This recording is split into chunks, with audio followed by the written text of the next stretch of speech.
Sali, qu'est-ce que nous pouvons dire? Tala bana tozobota bana mais tozobota mitema te. Tala tozobota bana tozobota mitema. Papa akokende boye na mwana mwasi. Abo mata papa te abomi bango mibale. Tango alongole ba sex achengo wa. Zambe na buya, olatike mo bandina bo santu. Ozinga mina bajelo, bakoye mela kayoton pe papa. Je le TV ma fouté si guys, alinga babino mère Dorcas la grande dame quand est au message au pesa basi au pesa conseil. Nzamba pambolela ngai bino comme d'habitude n'est au message au pambola bino bande le soir les solo ya passe pe ya mawa. Un jeune homme qui tue ses parents, maman ou abotaye biologique na tata ou abotaye soi-disant sirène moutoua et puis ça qui a bon ma bango pour son bongo. Non, je veux que nous puissions être réalistes dans les camboyo. Ok, avant tout ça l'analyse, tout exposer dans nos faits. Certainement dans intro, dans temps fort pour me dire quand même. Moi les canisi ndenge ba ndeko ba oncle je sais moi bah je vais expliquer dans la vidéo bon dommage que ezali vidéo na zui ya ndambo sur TikTok parce que nous conseillons par rapport à tout ce qui se passe tout autour à la vie aux réalités et consorts. Dommage que et Zaki, dès qu'on était sur place pour poser peut-être ma question sous suite de la vidéo Ezate Potoye ba et ça les mène certainement la pongia koyo kande ba lobeli certainement pendant qu'il dormait les abattre bango parce que papa quand même mobali na mis sur la boye nous autres fonctionner ba robunda peut-être. Bon, bien que vous mbeli mais vous en avez peut-être expliquer. Selon l'explication à Bango, le monsieur qui expliqué Bandeko Bazana Batata Bazana Balobike a ébissi la police, explication où il y a appelé la police. Et ça qui a ça qui contraint la sirène. Sirène a ébissi comme à Bandeko Boukami Beko, bah, bilom sous Bandeko ça la Bandeko Salade. Et c'est comme ça pour se racheter, bah, c'est que ok, tu dois tirer ton père et ta mère. Bango. Et puis à Rosambongo, après 6 mois, dans tous mes colos.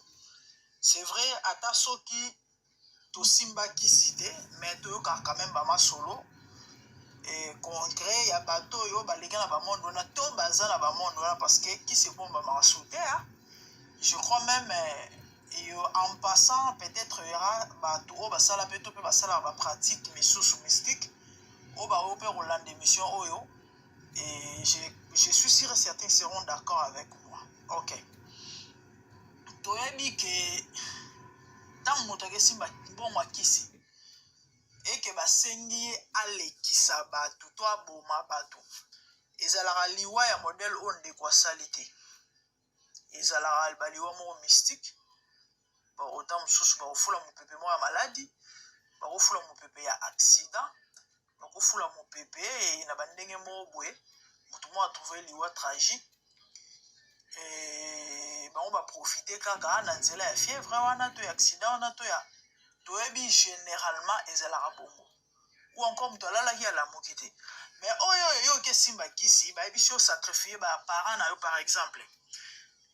Et yo moko ke ko boma bango na mbeli en tout cas personnellement nan na yokate na lobite ke na ebi nyonso mais nan na yokate ya liboso donc déjà explication na eza ya ko bannir sikoyo personnellement na meki ko pousser moi makanisi musika par rapport à la réalité où ezo se passer actuellement na mokili toza ya bato na Congo mutu nyonso ayebi ke ba trafic d'organes ezo salema et surtout koyoka que tant abomi bango a égorgé bango abimisi bango bilo akati certainement boyoki ndenge tata zo expliquer akati bango ba sexe abimisi bango bilo akati en tout cas ba probabilité eza ebele ezala ba trafic ya ba organe. Mais siko par rapport à ba trafic ya ba organe, selon ba explication auto yoki, ba spécialiste nde basala ba opération wana. Bino ba otina bino bokene ko enlever bato. Mais il y a des gens oyo batangi nzoto ya motu bayebi ke pona bimisa motema ya mobimba ifona zwela ngo awa, ifona fungolela awa. Pona bimisa ba langues na français, ba poumon ifona fungolela pointe mbeli awa. Parce que sona kotiseli awa ekezo kisango esimba te ozala susu na tina te. Ndeko wana ye moko asali opération to basali ba masolo ye moko, je sais pas. Basolo la kinini ba ebisaki nini ba kosaki nini. C'est un peu absurde, hein? Et ça moi flou, moi compliqué, moi ndenge, mais bref, et ça l'est passé. C'est qu'on peut dire. Et ça l'est passé comme on a bomi ba boti oyo ya ye. Son père biologique, son géniteur, sa mère biologique, o ba botaï ba pesa ye vie. À mettre fin à vie na bangoka aboye pour na soi-disant kisi ya mbongo. Bande onanga ezo sala nzoto malili ezo sala pasi na ebite na ligne qui to meka ko réfléchir ko analyser ko kanisa nazo réaliser l'amour d'une mère pour son enfant, nazo réaliser l'amour d'un père pour son fils ou encore son enfant, sa fille, tout ce que vous voulez. Et nata la moi na komi na niveau topé point okino boma babocho ya ye na mbeli so ezaki atana kindoki na butu et toloba ke non esprit a sorcellerie côté la qui est parce que bato yo ba exerçaka dans na mambo molimo ba yebike tango molimo ya kindoki côté la mutu mutu akoma ko baloba nini ko evre na monde la sorcellerie bon moto ezala raté âme ezate sentiment ya mawa ezate yango moni ndoki akoboma mama koboma mwana koboma moto nyonso. Mais humainement tango ba sens ya nzoto ezosala mama ata mwa kindoki yango ezali nango na kati ya makila, mais tango oza na eta ya bomoto boye ndimelanga ata opumbwaka na butu so moto ye mpenza beta mare na yo na kati ya lopango ata soki na butu olingaka mama ngo toluka po boma ndimelanga obunda bitumbaka na pourquoi po bomoto ezosala sens basens na yo nyonso eza en place. Et cet amour maternel ata soki eza ya danger te mais ezalaka inné en fait, c'est dans le sang parce que c'est ta maman, c'est ton père obunda bitumba osilika olingango te sikoyo mwana boye na bomoto normal akezwa mbeli bongo okombe bapropozaki ye donc déjà explication bandeko bapesa eza flou sira na tini oboma baboti na yo po apesa mbongo après 6 mois, ça n'a pas de sens, ça n'a pas de sens. Akosi na ye ekozala ou soit bakopa batrafic ya baorgane mais ta mosusu mpe bautilize ye kaka ou encore aleki na nzela ya mutu wana nde azali connecté parce que bamama eza compliqué, hein? C'est vraiment bizarre. Eza mawa eza pasi komona biloko ya boye, il y a de ces choses là un moment bozosala analyse mais pardon neti likambo penza esali penza pasi esali vraiment pasi. Je suis une mère naosouhaita ngo te nayebi ke ekoma te mais naotala comment nabota bana na ngai et bazokola lelo comment est-ce qu'on vit avec eux et puis demain bakoma pe mibali mikolo je sais pas. Bref, et ça l'est passé, et ça l'est passé, et ça l'est vraiment passé, et ça l'est passé. Et bandeko na ngai étant mosali na Nzambe, tout ce que je peux conseiller, tout ce que moi personnellement je peux conseiller en dépit ya bamakambo mosusu, c'est vrai. Et surtout vandi 5-6 personnes awa bato ya mayele to pe bato mitu ezosala mona moto akopesa argument to conseil et na ndenge na ye na connaissance waza nango na façon azomonela na conception na ye consort. Mais étant servante de Dieu, ce que je peux dire et conseiller na balandi nyonso oyo balandaka biso eza ke les amis to sambelaka. Oui, naibi ke oyoki na vidéo na balobi ke tata na musala na Nzambe. Ta musolo baranga ke mais bon papa za musala na Nzambe ngolo tata na do sambela te. Non, j'ai pas dit ça. Na bande li suspende to sambelaka. To sambelaka. C'est important. Vous savez, prière, ils ont la capacité, hein, il y a déjouer, ruse, jeu, buzoba nyonso ya satana, parce que oya buzoba satana. Pour moi na ke boma moboti oya ye. Na ebite so bo bozozo ngonde ni. Na ebite so bo mona ngonde ni. Et ça li passe. La prière à notre Père, il y a sur l'accès ma disciple comment prier. Alobi na bango boy. Dites notre Père qui est aux cieux, que ton nom, la. Nasuka, alobi lo moko alobi. Délivre-nous du malin. Délivre-nous du malin. Et à lo sambo oyo. Il faut tout ça la mikolo nyonso. Pourquoi? Simplement parce que le diable est aux aguets. Hein? Donc on me dit pourquoi mikolo nyonso na ngonga nyonso na moma nyonso asa ozaki souhaito posa neza dévorer na molimo pe na nzoto sikotango ozobondela et que tu demandes la délivrance par rapport à misala ya diable nzamba ko épargner yo et pour olongisa yo ba makambo misusu neti ba lolenge ya boye. Vous savez batu oyo baza dans les prophétiques qui seront d'accord avec moi. Il y a de ces choses là et koleka inapercité.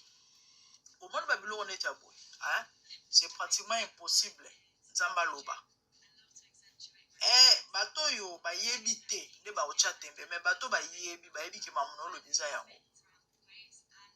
Au monde ba mabe au fait surprise na vie à moi na Nzambe za la raté.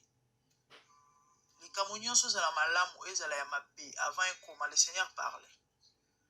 Mais ya mawana pas c'est ça que bisonde batu des fois tozala na capacité de ressaisir penser to peu message en Nzambe. Bible zolo na livre de Job to ebi passage wana que Dieu parle cependant tantôt d'une manière tantôt d'une autre babaki si balobi mais l'homme ne prend point garde.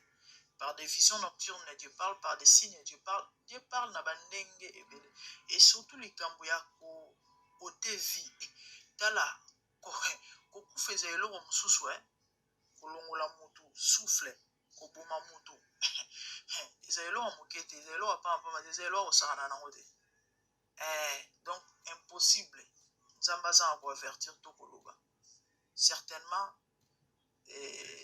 bato bazaki ndi attentif te pour qu'on va comprendre peut-être message en Nzambe to lo ni nzamba linga loba yango c'est important qu'on néglige bandoto te.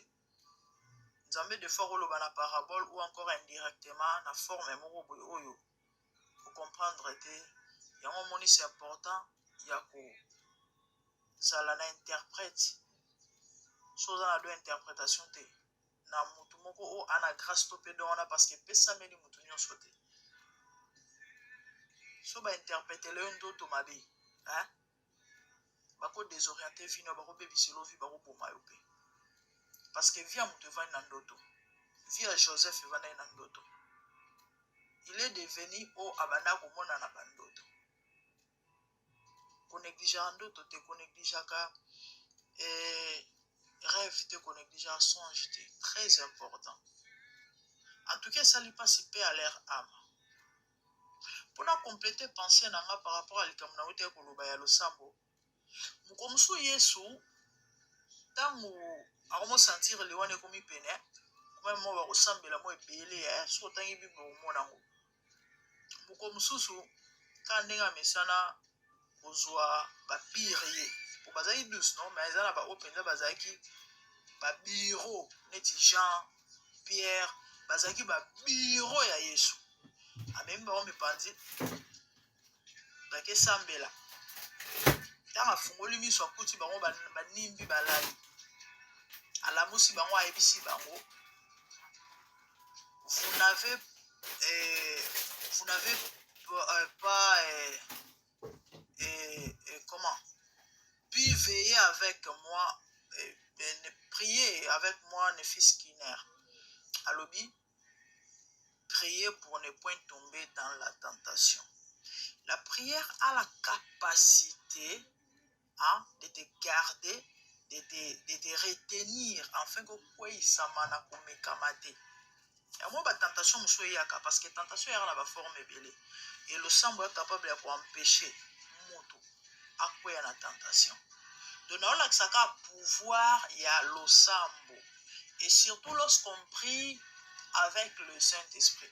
Parce que la Bible dit, il intercède selon Dieu en faveur des saints.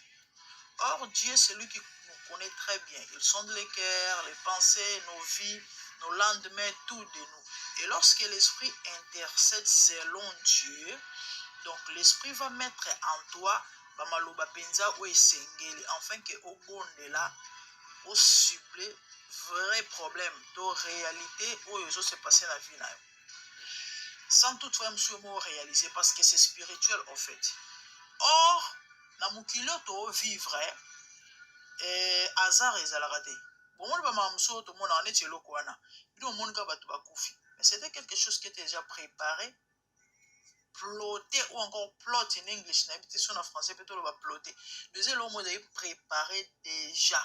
Dans le monde des ténèbres, c'est nous dans le monde spirituel pardon, c'est nous et si ba mona ki yango na ba filmer. Ba si ba viva ki yango si ça les maki. Mais ba eka ko exécuter yango. Boka ate zana elo mo bat baloba. Ah, pour soi pamba. Ndebo mona yi bon azai déjà kufa na ye. Voilà. Donc physiquement to vivre ba conséquences ya ba marambo oyo et si et ça les maka. To et ça les maki spirituellement. Na butu yango moni bitumba ya vie ya mutu lekande na butu.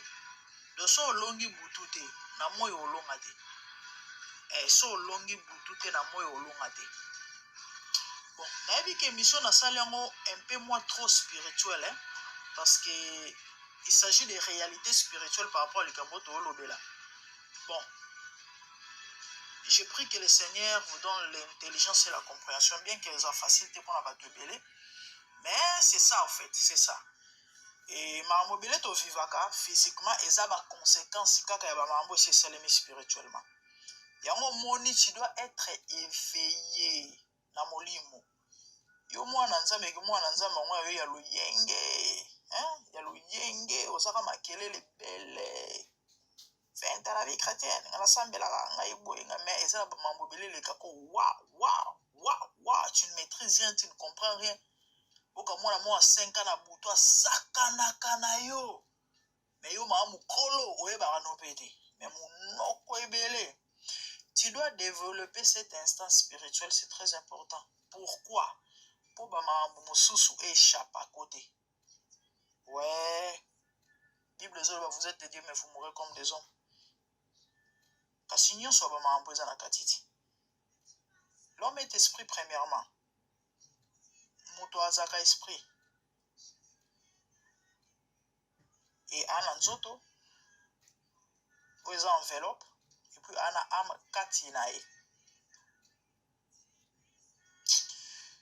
Ah non le makasi peut-être aisément parce que on soit décortiquer mais bref et là on dit dans la bonne émission par rapport à l'Ikambo nalikana éveillé na conscientiser bato surtout bino bomi bengara spirituel ou encore aux chrétiens parce que ba religieux topé bato peut-être kazazaza na ba religion ba secte misusu ebele ba comment baza avancer na ba marambongo ouais parce que même Yesu aloba ke bana ya ténèbres baza mayele koleka bana lumière. Jésus a dit ça.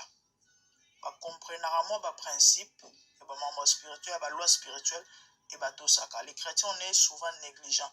Yango bomoni ezana ba mambo ebele et moi pas si to atteindre ba maturité mususu spirituelle to peto matana ba dimension mususu ba spiritualité. Et pourtant ezane ba biloko oyo bisonde photozala kutuna hauteur parce que nous avons le vrai Dieu. Ouais, c'est Jésus qui est Dieu. Bref, sois spirituel. Pourquoi?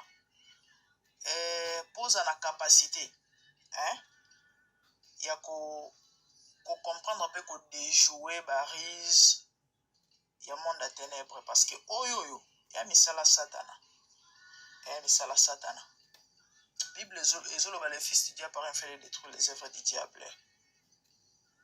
Et quand tu es spirituel, on comprendre au téléma et au quoi niler en haut et commater. Sur le sambo pinza solo izali na révélation et on neutralise pinza puissance là parce que et l'oko etini moi nana que poser acte c'est un esprit et toi enfant de Dieu aux spirituels réalité moi boetan mo na vie na yo ton anda kuna bino tu as la capacité avec l'aide du Saint-Esprit il y a comprendre père que déjouer et commater tu vas neutraliser cet esprit là et va posséder na ba niveau va posséder parce que il y a normalité quand même et ça n'est pas si mais auto comme na biso na suka je crois le message est passé moi na bomi baboti et ça n'est pas si pour réaliser bolingo ya moboti na moi na e c'est lo moko boye on peut même pas expliquer ça hein? Et maman baboy koko mate ko salemate ce qui veut dire et qu'il y a quelque chose qui cloche là derrière. Or la Bible me dit que derrière toute chose il y a un esprit. Ce que molimo etini moi non c'est les hommes molimo.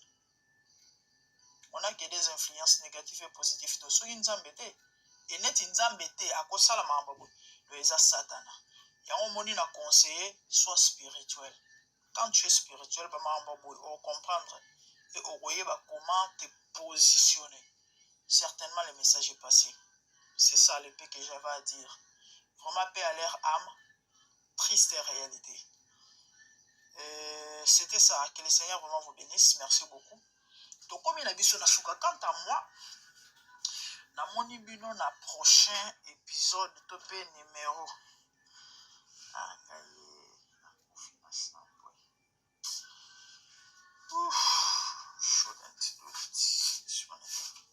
De bonnes choses à vous. Que le Seigneur vous bénisse. Abondamment.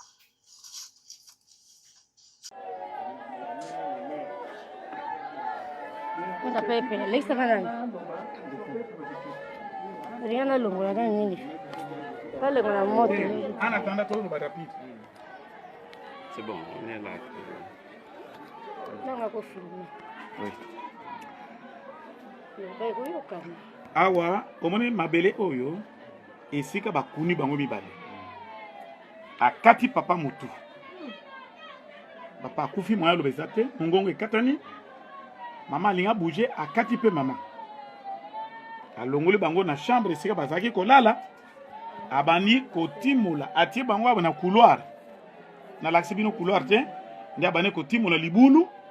Atie mama na se likolo aye kotia nani papa. Nde azipi mabele. Alongoli bango na ba sexe. Akati bango ba sexe na biloko akati. Na lobi bien akati bango sexe na biloko ya kati. Selemani mutu asali biloko oyo. Papa oyo abomi za papa na ye azali 4e enfant na libota ya papa oyo. Papa aza musale ya nzambe. Mutu moko soki alobi na yo oko ndimate ke mutu oyo alobaka na bato. On dirait baba. On dirait moi si. Tala likamo mwana sali. Qu'est-ce que nous pouvons dire? Tala bana tozobota bana mais tozobota mitema te. Tala tozobota bana tozobota mitema. Papa akokende boye na mwana mwasi. Abo mata papa te abomi bango mibale. Tango alongoli ba sexe atiango wa. Weza contrat yena sirène. Ngai na ndimi teke eza sirène ezali kaka volonté na ye andimaki koboma nani papa na ye na nani na mama. Selo explication na ye moko nde azo expliquer biso eza contrat ye na sirène abande ko ebisa somba pe susu na ba maki ba condition mosusu abande ko respecter te. Sirène ebisa ke soki obomi papa na mama na opesa mbongo. Na opesa mbongo vi na ope ibunga. Eloko wana zolo bango devant vagin à l'état na souciate. Tu vois, mbongo nga vous après combien de temps que ba papa si ba kufi ba côté ya mabele. Et puis montant paye à combien? Montant? Après 6 mois, on est à côté de bon. Après mon temps combien? Tu es évité. Ok, merci. Mais les lots, on a ça perdant. Et ça, Les alliés, mon petit, mon ça perdant. Merci. Tobi. Merci. Bon, mais c'est pas qu'on dit, hein. Tobi. Tobi, on était beaucoup, mais ça, mais ce que vous remettez ça, moi, je dois entrer. Moi, je dois entrer. Kanga. Bakundi.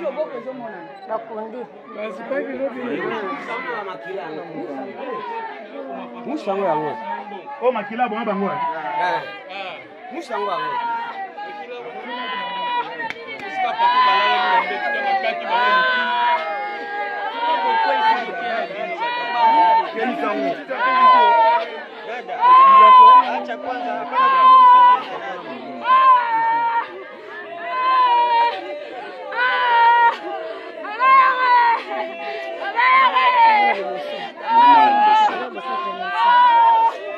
Azalaki mpe na fete na ye wana.